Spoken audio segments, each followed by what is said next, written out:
You're listening to Linked AM.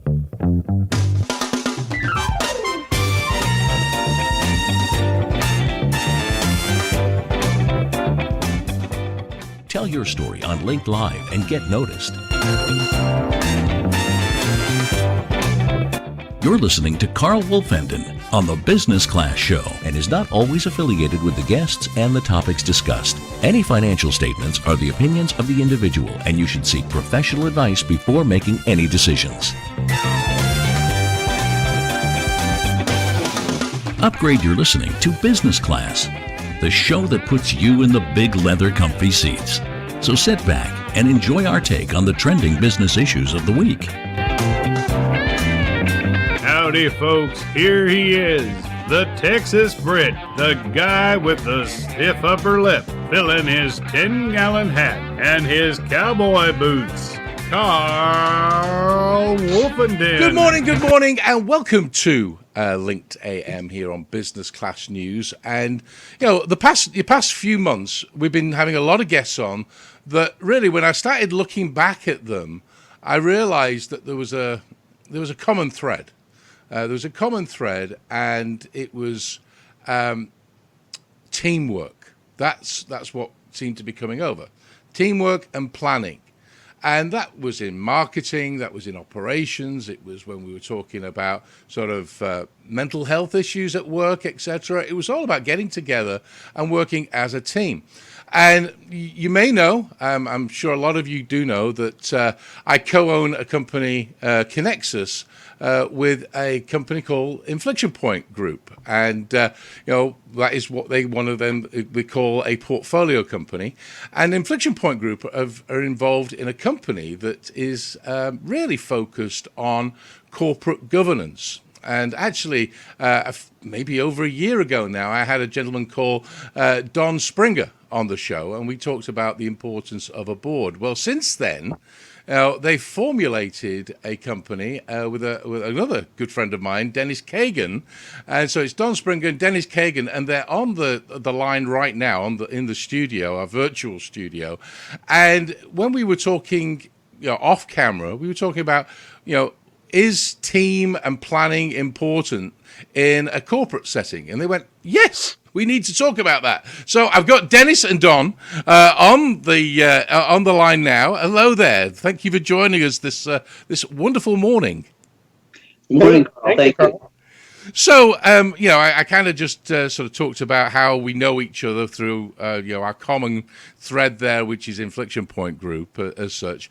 But Don, you were on my show about a year ago, and we talked about the importance of a board, and you really sort of opened my eyes to the fact that, an entrepreneur or a startup business or even an existing business shouldn't be an island. They need to have support. So tell me what your company, GovernX, that's a great name, by the way, GovernX, I love it.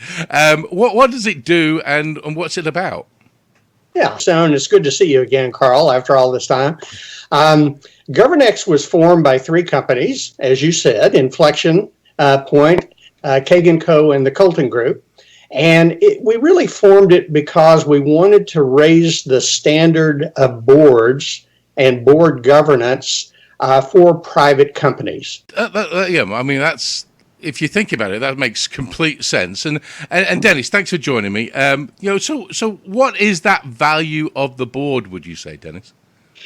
Well, aside from what we do, Carl, there's been a trend over a long time of private companies upgrading their governance to look more like public companies, which, of course, their governance is driven by regulatory requirements. But the primary advantage to a private company is first of all, it gives them a different level and a different method of accessing experts, high-level executives, experts in a variety of fields, experts in governance, experts in company growth, revenue generation, marketing, manufacturing, whatever it is their business they're in, whatever high-level expertise is critical to their business that would help their business that they don't possess enough of, if they don't have expertise in finance, if they don't have whatever it is that they're slightly lacking in, they can augment that with a high level board member. So it's access and guidance from experts. The second thing is that in that context and in the context of the board, there's quite frequently very creative, innovative ideas for the business that tend to surface. The management of the business and the ownership of the business become hyper-focused on the inside of the business and what they're doing, and they often miss opportunities or they don't avoid pitfalls. The board gives them a higher level of visibility and perspective on what's going on. So, for example, you may have somebody on your board that's a high-level performer in another industry, and you come, and I know, for example, in cybersecurity is one of your issues. They may have faced a cybersecurity issue in their industry in general or in their company that you haven't faced. So as you discuss and strategize in your cyber strategy, then they may be able to give you some innovative ideas or some experience from outside your industry that may help. The third thing is, if you're planning on an exit or a liquidity event for the company, if you're planning on selling at some point, not necessarily right away, but at some point, a high level, very, very credible board, impressive board, if I would say, can add credibility to what you're doing. Your customers see it. It's a stamp of approval. It's a good housekeeping governance stamp of approval to have a high-level executive. I just put the former Chief Human Resources Officer from Deloitte on one of my boards that's involved in human resources software. I once put the former director of the NSA on a board of a cybersecurity company that I was running at the time. So they can give you a very high level of credibility, and both for customers, for your own employees, and then for potential acquirers. And the next thing it does is, particularly in a private company, it's very closely held. And maybe it's a family business. Okay, there's often issues among the founders or among the family. If that's all that's on the board, those issues can become very contentious. An independent board member or multiple independent board members can mediate those issues, give you an outside, unbiased perspective, and help work through coming to a conclusion and a decision that's in the best interest of the company, and balancing the interests of all the other participants. And then lastly, in a company's quest for best practices in their industry or in business in general, a board is an absolute requirement. I mean, I think, those are very good points. And there's a lot of things that I hear out there. I mean, because we get a lot of emails in there. I attend a lot of events, closed door sessions, which you're part of with Inflection Point. And I talk to executive entrepreneurs, and half the time they think, oh, I don't even need a board, or what is the value of a board? I mean, do you hear that a lot? I mean, Don, do you hear that when you're out in the marketplace? Oh, yes, quite a bit. And entrepreneurs are interested in getting market traction. They want to test their product or service, and they want to test the market's acceptance of that product or service. And then they move into a life cycle of growth where they scale that, and finally to maturity. Well, just as Dennis said, the value of a board for entrepreneurs is really to help them in all of those phases. And a lot of times, if I boiled it down, I'd say there's two reasons an entrepreneur should really get a board. One is extend the trusted network that they already have, and two is to lend credibility. Now, as they're getting market traction, they're trying to sell, so they're trying to get credibility and trusted networks to open doors to customers. As they decide to move up to funding, they're trying to get trusted networks and credibility so that they can access capital. And finally, as they grow, they need those extended trusted networks and credibility to grow as well. So I think that's the value of a board for entrepreneurs. And I think we've covered this a little bit when Dennis was talking. But Dennis, there's a lot of mistakes I think that people make when they're when they're looking at a board, and as you say, a lot of people start a company and it's just family funding. So they think, oh, I just need my dad, my brother, etc. Just bring them around a table, and we just need to get together once a month and write a few notes. But what are the main mistakes, I think, that I'd like to hear that people make when they're doing this? Well, if they have a company, Carl, whether it's an LLC or a C Corp, if they're serious about the business, then they're going to incorporate in one way or another. Yep. And so if they have either an LLC or a C Corp, they have a board legally. It's there. The question is whether they use it or not, whether they take advantage of it or not. It may just be the founder or the founder and his wife, or two co-founders, but they're legally the board. They may never meet. Or as Don indicated earlier, their meetings may just be management reviews. They may not get to anything at the level that a board would help them with. So the first mistake they make is they don't really use the board. They don't really take advantage of it. They don't really add people to it, independent directors that can augment and expand their knowledge, their awareness, their expertise. By putting independent board members on it. So it's either they don't use it at all, or it's all insiders. Don and I had a project recently where there were 7 board members, and all the board members were civil engineers. Mm-hmm. Yep. And so they had no outside perspective because it was a civil engineering firm. So not using it and all insiders is the number one mistake that they make. The second is that typically, especially in that mode, their meetings become just management meetings. In many of those kinds of boards, everybody on the board reports to somebody else on the board.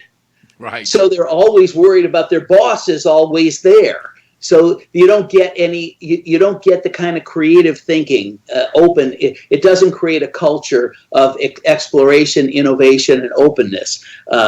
And so they never get to strategy. They never get to succession planning, which are two of the most critical issues that the board is at a level of oversight that it can help with, both developing and tracking and modifying the strategy as the company goes forward. Also, then the other thing is dealing with crises. Mostly the board is going to be helpful in anticipating crises, but then also once you're in one, the board is going to give you just a lot more brains around the table to deal with the crises. So usually boards of that nature, underperforming boards, are really all about operations and all about finance, and that's all they discuss. And of course, then the company just kind of marches along in lockstep. The third issue is that they wait too long to actually form a real board or a working board. And often, for example, if they're thinking of a liquidity event, they, oh yeah, we'll get to a real board as soon as we have investors. Well, the problem there is as soon as you bring on investors, they have a say-so in who you put on your board. They may even want to be on your board. It's best practice to develop a high-level, fully functional, multi-dimensional board before you get investors. Then when you bring on investors, they join that board as one voice among the other board members, whether it's 4 other board members, 6 other board members, 8 other board members. They're only 1 or 2 voices among a broader board, so they don't have an overweighted influence at the board level. So you don't wait until you have other investors or other influencers. In the meantime, it's a competitive advantage. So having that highly functional board makes your company perform better than anybody else. Why not take advantage of that for a longer period of time? Well, I mean, that makes, I mean, I've never thought of it that way about, having the investors say, hey, I want this particular, then you're stuck. You've got to do, because they're giving you the money. So you've got to listen to what they're saying. So be in a position of strength before you even get into that position. And I might mention, Carl, that they may come on board and they may say, well, wait, okay, you've got a board and you've got 2 founders or 3 founders on it. And even though you got independents, okay, we in order to get our money, we want to change it. So they may ask you to take 1 or 2 people off your board, but then it becomes a negotiation. You can decide if you want to forego that in return for their money or not. If they're not there, if you haven't created that, there's no negotiation. Yep. Absolutely, that's a point. That's a great point. And the other side of this is, and again, goes back to the conversation that Don, you and I had about there's a different type of board that you can look at as well, and that's an advisory board. Yes. And I think that when the three of us got together the other day for coffee, we were just chatting about, hey, this would be a great segment on Business Class News. We talked about, accessing talent. And Dennis, you just said about, there's people all of the same industry sector. You don't have that different perspective. But Don, you talked about having an advisory board where you can actually, access talent that you would never think that you could afford if you move forward. So how does that work? Yeah, I think the first thing to talk about is the difference between a fiduciary board and an advisory board. A fiduciary board has legal liability. The members have legal liability, and they report and serve the shareholder. An advisory board, the members do not have legal liability, and they usually report to management, which usually is the CEO or just the owner. And the purpose is really, and you can have both at the same time, by the way, the purpose of an advisory board is really to bring that wealth of advisors, that outside perspective that Dennis and I have been talking about, to really focus on one or two strategic initiatives. So an example might be a private company decides that they want to go into M&A. They've got quite a bit of capital. They've decided the market that they're addressing is really ready for some sort of consolidation, and so they would like to do M&A. But they don't have M&A on their board, and they don't want to place it on their board for various reasons. So they decide to create an advisory board for the express purpose of helping them M&A. So they might get an expert on M&A, mergers and acquisitions. They might get an expert on the market that they're in. They might get an expert on a adjacent market that they think they've got targets that they want to really acquire and broaden their skills. So again, the real difference is an advisory board can bring, as you said, all that expertise, Carl, into bear on one or two or three very specific strategic initiatives. They can meet loosely. Sometimes they'll meet as a group formally like a fiduciary board. Sometimes the CEO or management just does one-on-one meetings with them over time. So it's a loosely constructed focus group of consultants, if you will, that are really set up for one or two very strategic initiatives. So how do they get compensated, though? I mean, just out of interest, on the advisory side, do I have to pay them a monthly stipend, or does it a percentage? How does that work? Yeah, there's all kinds of compensation. It depends. If it's a smaller company, sometimes it's equity. Sometimes it's a mixture of equity and cash. Larger companies pay cash, and sometimes that payment is on a monthly stipend. Sometimes it's just per meeting. There's all kinds of ways to do it, because you can add two or three really notable experts in their field for a relatively insignificant amount. They're not spending that much time, and they bring a lot of wisdom and experience and skills. Carl, I might point out that in many private companies, they don't want to give away any equity. And if they can't necessarily even afford to pay a stipend, as you mentioned, then there are plenty of other mechanisms like a tracking stock or a profit sharing or other things like that can defer payment, give those advisors a piece of the upside on an annualized basis. There's a lot of other techniques that aren't particularly expensive. But the key thing is that with an advisory board, you're really looking for very narrow, specific expertise in one thing, vertical expertise, if you will. Whereas a board of directors, you're really looking for a breadth of experience and judgment, because the board of directors is overseeing the company on behalf of the shareholders. The advisory board is giving management additional high-level insights into specific topics. And the advisory board is not meant to work together as a board. It's just a group of advisors, whereas the board of directors is intended to work collaboratively and not on an ego basis, but collaboratively with each other to help advance the company.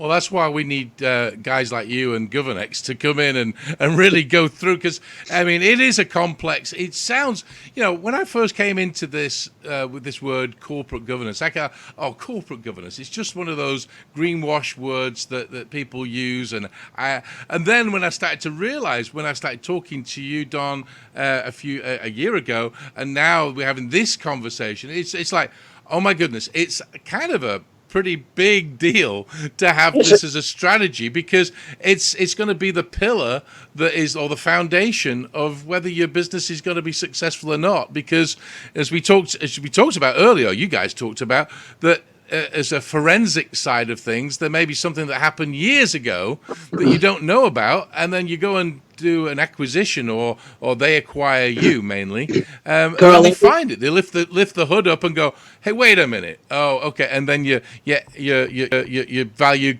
plummets down, I would think. Yeah, it really is. Governance is really a discipline in and of itself. Yep. And it's separate from just operating marketing or operating finance. It's very much a discipline.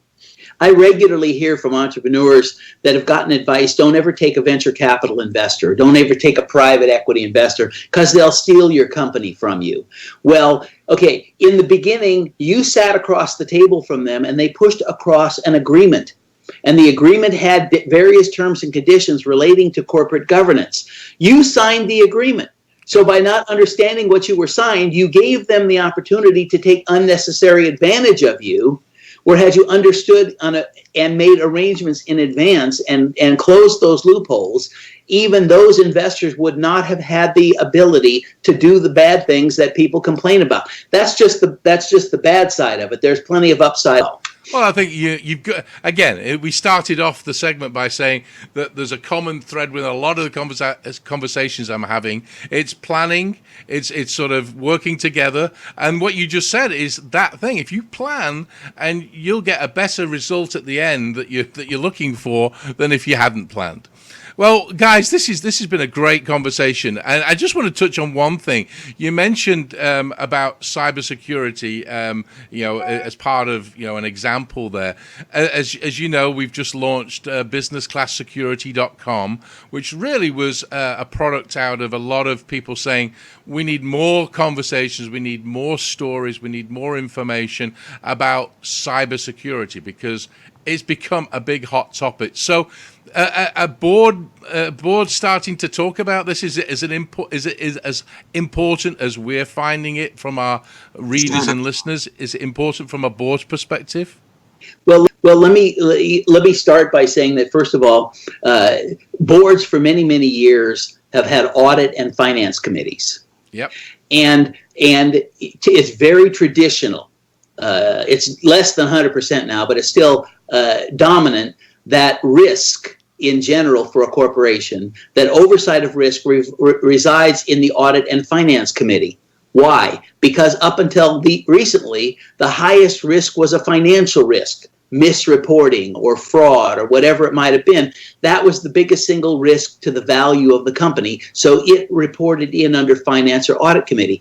Well, now what's changed at a corporate level is cybersecurity is now the number one risk, far eclipsing financial reporting risk. And yet it still may reside in an audit committee. There may be nobody on the audit committee that even knows how to turn on an iPad, yet they're responsible for cybersecurity risk. Yep. And so that's the first disconnect. I wrote an article about 5 years ago for the National Association of Corporate Directors Directorship magazine on why cybersecurity is ultimately the board's responsibility, and what can they do? What can the board do to mitigate their responsibility? And there's a number of things, but cybersecurity risk is the largest risk. Now, of course, there's other what everybody calls black swan events that come along, like COVID, which becomes temporarily the biggest risk. Yep. Okay. But the interesting thing is, if you focus all your risk attention units on COVID, what do you think is going to happen on the cyber side? Well, they're going to sneak in the back door. I know they are. They're trying to take advantage of that, so you can't just focus on one risk. But and there's a number of things that I believe a board can do to mitigate that risk. So, And I can go into them if you want me to, but I don't know what your time constraints are. I think it would be a great segment to follow on. Let's do that as a separate topic because we are coming up, and I think your assistant came in behind you then. My assistant, my golden retriever. There you go. And we all have them. They think they call it pet bombing now, where they just come in and they just go hi. So no worries I laugh there. when it happens to somebody else. Well, guys, unfortunately, yes, we have run out of time, but this has been a very educational piece. As always, I love talking with you guys. I would love to do a separate session on cybersecurity because that is a big section of our publication now because people working from remote and things like that, and the board does need to understand that. Well, let's just summarize. I mean, at the end of the day, it's about a board of directors. You should have one put in place as early as you can in the formation of the company. But the biggest thing that I've got out of this is there are so many different elements of setting the boards up. You really need to talk to somebody like yourself. And I'm going to put all the information on the website underneath this post as well, so how they can get hold of you. Because, I mean, at the end of the day, it's a conversation that somebody needs to have, at least just to understand your perspective, and then you can work on how you can work together. So I'm going to get that done. So thank you for joining me this morning. It's been very enjoyable. I really appreciate Thank you, it. Carl. It was a pleasure. Carl. That was, of course, Don Springer and Dennis Cagan of GovernX, and what a great conversation. I mean, at the end of the day, like we've always said, if you can plan and you can look at different ways of really securing the future of your business, because at the end of the day, that's what you're doing. You've put all this effort and this passion and the energy into building the thing that you want to have a business, and then have it just be taken away from you because you didn't have simple steps in place, like having great experts on your advisory board, have a board that's strong in different areas of responsibility, then you've really got to talk to Don and Dennis about really getting that done. So I'll put all the details, as I said, on the website. And as I always say to my viewers, readers, and listeners, go out there, make some money, but have some fun. And now, be safe out there. So, bye-bye.